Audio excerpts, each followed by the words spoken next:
Hey, ladies and gentlemen, boys and girls, welcome back to another Eyes of Neji video. Please, before we get into anything, if you're stopping by, like, comment, subscribe. Subscribing is the most important because the higher that we get to our subscriber count, the earlier that we can start doing giveaways. And, I'll be visiting a lot of locals and buying some cards myself, and I'll be doing giveaways for people on the channel. So make sure you guys are staying tuned. But without further ado, let's get into it. So this is going to be more of like a post-regional tournament that I had, and I wanted to talk about my experience at it and some stuff that I was willing to change. So first of all, let's just get into the deck that I played at a 40 card standard, and then I'll get more into like stuff that I want to change about it and stuff that I'd rather play. So we're going to be starting off with, I believe, non-engine. So first of all, non-engine, we're playing the 1-for-1 PUR. It looks very pretty. Worked fine, not going to change it. We played the 2 tactics. Tactics is something I've considered changing. Don't know if I will. Just because, I'll talk about them later, but I think tactics performed really well when I had it because of all the hand traps that were in the format. And then speaking of hand traps, we're playing main decking the 3 Fulos. This was fine. I'm not going to say it won me games when I saw it, but like I said, it was fine all day. When I did play it, I drew maybe like 1 or 2 cards because my opponent didn't want to give me 1,000 draws, which is smart. The 3 Imperm, the 3 Nib, which I think Nib honestly performed the best. So like, I'm not going to take the Nib out. Nib's staying in the deck. The 3 Ash Blossom, and this was the hand trap lineup, if you want to call it that, right? So these 3 hand traps I think still the best, unironically, in the format right now. But I'm going to be adding more drawing cards in here in the future, but I will get into that later. This was fine though. I wouldn't say this lineup wasn't really the issue. It was more of the ratio. So I'll get into that later, like I said. And then the 1 of Heavy Infantry, the 1 Seal Camp, the 1 Molten Glacia. Put that up there so it's not blinding you. And then the 1 Minstrel. The Seal Camp was like, I don't know, fine. Tried to make it as much as I could every game. Obviously, these 2 are the ones you want to be making in sequence first, right? You want to do the hand rep, and then anything else after that is kind of win more, in my opinion. So for the time being, I'm going to leave these 3 up here just so I don't forget to talk about that, because those are the main kind of focal points of the deck, at least right now. And then the main decking, the 1 Triana, the 1 Virtue Stream, and the 1 Prosp. These obviously are more like, extra things, right? So Virtue Stream, you're out to Chaos Angel and a lot of other things that you can't out with, like monster effects. Triana is your grind game and combo piece, and Prosp worked just beautifully as a something to dig for a hand trap or whatever else you may need, like engine. I'm pretty sure I used Prosp one of the rounds in the regional just to dig for engine. I found it, so that's always nice. The 1 Harpooner and the 2 Abyss Pike. Again, I've been preaching this, but I think 3 Abyss Pike is wrong. It's not a 1-card combo starter, and Abyss Pike is a hard once per turn. So I think those 2 things, like, in no world should you be playing 3 of Abyss Pike. I don't know why the Mermail Atlantean players play this. No offense, I'm just confused as to why you're playing 3 of a non-1-card starter. That's a hard once per turn. So just weird. But the other 1, Fishboard Harpooner, this can be kind of like flex anything. I just like it because it can sometimes unbrick your Coelacanth if you have it in hand. Right, so like if you have this, another water that's not a starter and a Coelacanth, you can just pitch this, summon the Coelacanth, and then you're kind of off the races. But anyways, that's the reasoning behind that. And then now the main engine. Obviously, the GOAT, we're playing 3 Neptivus. Wouldn't change anything about Nepti. Nobody would. He's perfect, just like you guys are. We are gonna play 3 of the Abyss Shrine. I do want my 3rd QCR because these are pretty and it's a really good card. Never cutting this. This is staying at 3 for sure. Unbreaks a lot of hands. Speaking of unbreaking a lot of hands, we have this guy. This guy at the tournament came up. I'm gonna keep him at 3 in the new list, but this guy really missed the new support card, Post-Suda, because one of the hands I had was like this plus Dragoons, right? So I had this plus Dragoons, and there was not really a way to do anything with that hand right now, right? But with the new support, you can just do this, normal summon, pitch Dragoons, and then if they don't ash the Dragoons, you can search for your new Post-Suda, and then new Post-Suda, send this, special it, and then boom, you got Abyss, right? So then you can combo off. But yeah, we are playing the 3 Dragoons, obviously. Nothing really has changed about that, and then the 3 Abyss. The Abyss will be cut to 2 Post-Suda. But I will talk into more of that in a bit. And then the deck list in the extra deck was the 1 Abyss Glacia, it's fine. The 1 Anemone. I kind of missed the second one in the grind game, but I misplayed, so I don't think the second one is really necessary if you play correctly. The 1 Mermail King Neptibus worked beautifully. I'm not going to play a second one. You don't need to. Chen and Trish. These 2 are interesting. Didn't make Chen at all. Made Trish, I think, maybe once. But I didn't really push for it. So I might change my playstyle on pushing for these because Chen is a big body. Especially key in the upcoming format because Mitsurugi, the big guy pops, right? So you can just protect with Chen non-activating protection. And like Trish is more, I think maybe Windmore-ish or generic removal, but this might get taken out, might stay in. The Chen for sure I'm going to try to push for this upcoming format. I didn't do it in the regional, and I probably should have, but we'll do it in the next upcoming regional. And then we are playing 2 Toad. Totally awesome. Yeah, can't really say much more about that. And then the 2 Bahamut Shark. I think this is like, you're never going to change this in this deck because you can make these because of Coelacanth and just grind game stuff, right? Something we were trying out was double Post-Suda. I know Post-Suda, this is something we're going to be looking at a lot more, but so I can get a good foil look at for you guys. But I think like even now, you know, you make it with, you can hard sort of make it with the 2 level 7s with like Abyss Gaios, but you can also soft make it. I don't know if that's even a thing, but you can soft make it with the Shadow Squad for follow-up, right? Like even if you combo off and these 2 are in grave, and then you can overlay this on top of like a Shadow Squad with like 3 level 7s, and then boom, you have more removal and you can keep playing. So I don't know.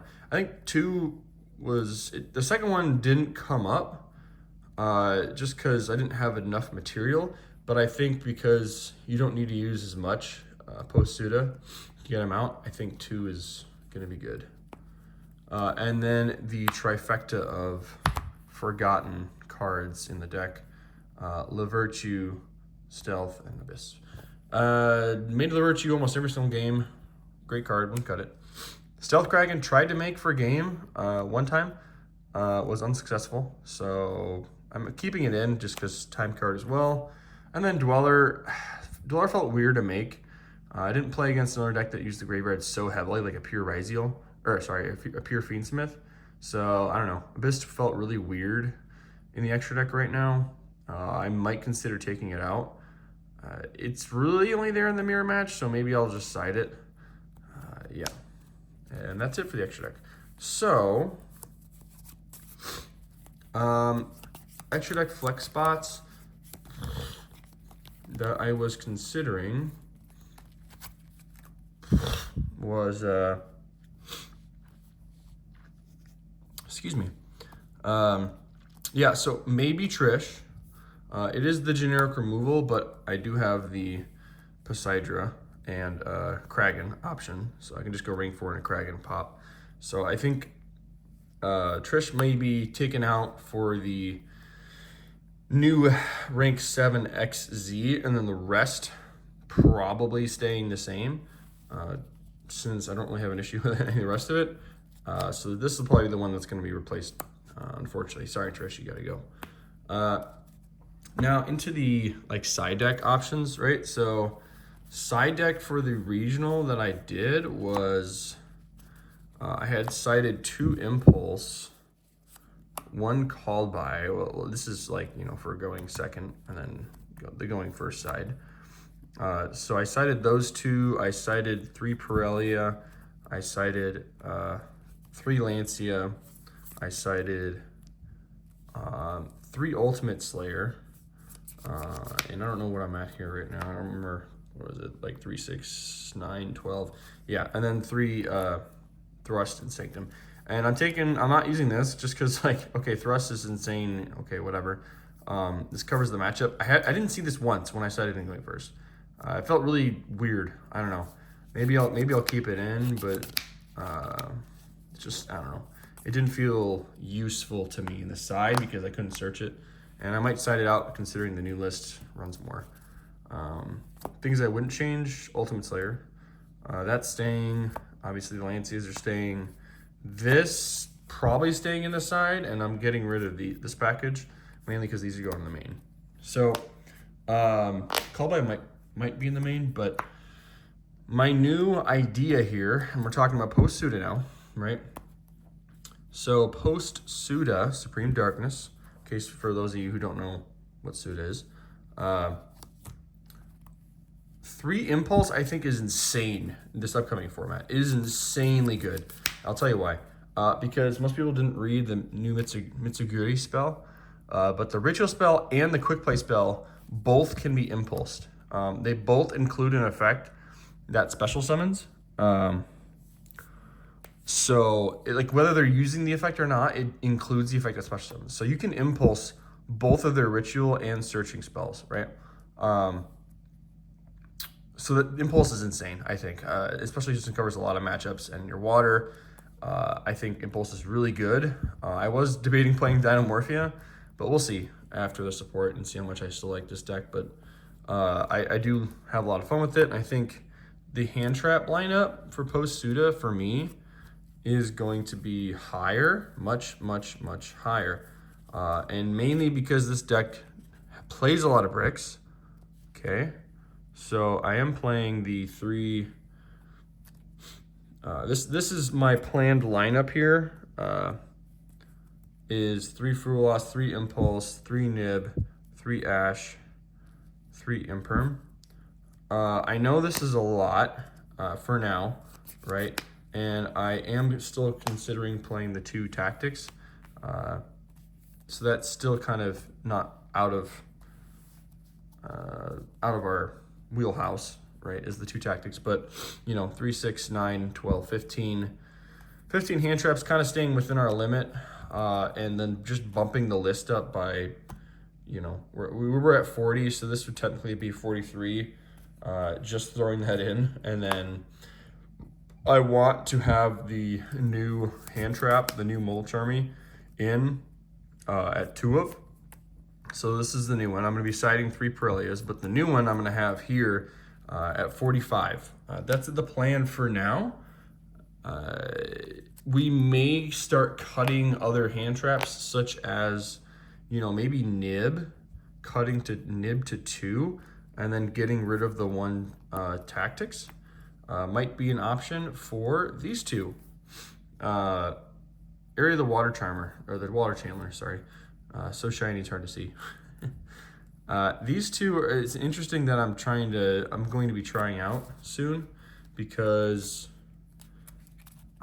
what you can do with the Water Chandler is have a neat little interaction with these 3, right? So let's say you have Water Chandler plus either Dragoons, Squad, I mean, really, even these 2 as well. really any of your waters. Technically, you could use Abisteus, but it's suboptimal. You know, I guess this technically is suboptimal as well. So we'll just for the sake of argument, we'll just go like optimally. You have these two, maybe Neptibus if you have something in your grave. So let's just like super optimally, you have one of the water channelers and one of these two cards, right? So this plus this, or either of these two gets you to Neptibus, which is full combo. So think about that. Essentially, because you're already playing a lot of 2-card combos in this deck. So think about what you want to do. You want discards to search for your Neptibus to get your plays going, right? You want consistency. That's what the deck, in my opinion, lacks because of the 2-card combos. And if you already have Neptibus in hand, this is insane, right? Because you're kind of just bypassing your combo loop. So if you have, like, let's just say it's these two and this. Like, this is your hand plus like 2 hand traps, right? So I'll do a quick example for you guys. So let's say you have these two, right? And you don't want to commit to Neptibus yet.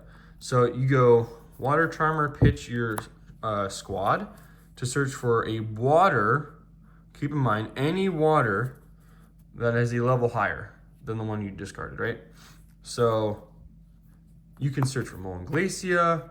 You can search for, keep in mind it's level 3. You can search for Dragoons. You can search for a Abyss Shrine because it's equal to or higher. I mean, the opportunities are endless. So, but for this sake, I'm just going to search the Molten Glacia just so I have this in hand.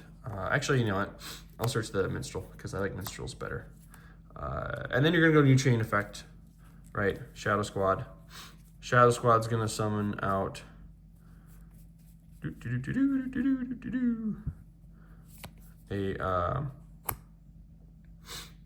Neptibus if you wish, but usually you go for Neptibus. Another one, right? So like you're specialing the Neptibus out with this.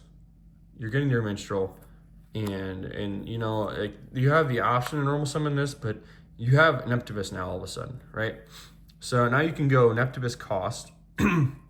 If you want, you can go Neptibus cost. You can send your Dragoons, right? And put Dragoons over here so you guys can see shiny cards. Shiny card go burr. Okay, and we'll put Neptibus here. Okay, so you send your Dragoons for cost, and you're going to just add any Atlantean, which most of the time is going to be on our Dragoons if you're sending the Dragoons, but either way, you have the Dragoons. You got 3 in your hand now, right? And then you go Dragoons, new effect, and now you can add your Molten Glacia, and you just do basic Mermail stuff, right? So essentially you turned your Water Channeler into +4, right? Like, look at this. Like Water Channeler, you turned a 2-card combo into +4 is essentially what you did. Plus a hand rip, right? Because now you can Minstrel, send your Dragoons, and like you haven't used your normal summon yet, and you can Molten Glacia, and right, because you have 5 cards there, and you can Molten Glacia hand rip. Like, it's just insane. So that's the idea, at least, is to go along that route with the Water Channeler. That it's in theory, right? I haven't tested this yet. I'm probably gonna take it to locals and see how it performs, but that is the idea of Water Channeler, and it may be good, maybe not. I don't know. If I can find the right pieces to use it with, I think it's great. Better than Ice Barrier because you are pitching for cost and getting value off of that. So the other 3 things I wanted to talk about were these 3. In the new format, I don't know how good Coelacanth is necessarily to be the target of the level 7 Abyss Shrine. So it's going to be kind of weird to commit to. Because if I Abyss Shrine and go for Coelacanth, then it's susceptible to Imperm, and I have lost boards when I have Coelacanth. I haven't played necessarily correctly, but all things aside, going for the Coelacanth play is like high risk, high reward kind of, right? But if I go for the Ice Jade, I'm not committing to another 7. I can go for the hand rep plus nib protection and get Ice Jade in hand. This is all just assuming I have another water in hand to discard, but you know, I guess like worst case, this does make the Synchro 10, so I can make Chenying. And the other thing too is that I get a free interruption, double interruption on my opponent's turn, which is why I'm like really heavily leaning towards this, playing like 1 to 2, because something I've been missing in this list, which you guys probably have as well, is the Chenying combo, right?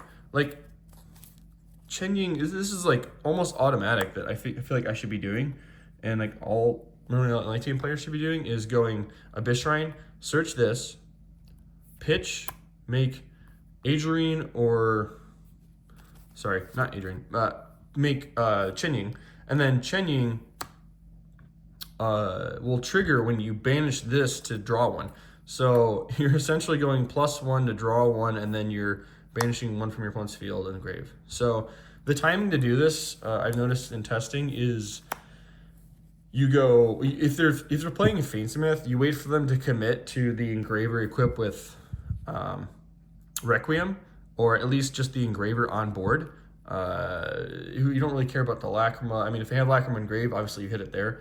But when you have Chenying up and they put Engraver on field and they have Requiem or Lacrima Engrave, you hit it. You go Banish, right? You draw 1 off the top, and then you go New Chain, Effect, and non-targeting, you banish their Engraver and then 1 Engrave. So that, like, this card alone, like these two, sorry, but in tandem, they pretty much stop the Fainsmith lines. You know, they can tactics take, and that's something you have to live with, but it's better than nothing, especially if you get drolled or it's something bad like that. I feel like a lot of times this is going to be a preferred ad in the upcoming format, especially when everything's so dangerous, and this is protected by Destruction and as well as Adrian. So I think these are going to be 2 cards that are going to be MVPs coming up that I will be really trying to make a lot. So, all right, well, those are my thoughts for the new upcoming Suda format, guys. Thanks for taking a listen to my yapping. Please subscribe if you haven't already, if you like it. If you like the spicy text, let me know. If you guys think of anything else in the deck you want me to try, I will give it a shot and be taking it to locals. So next locals videos will be Post-Suda. So stay tuned, guys. Cool. Thanks.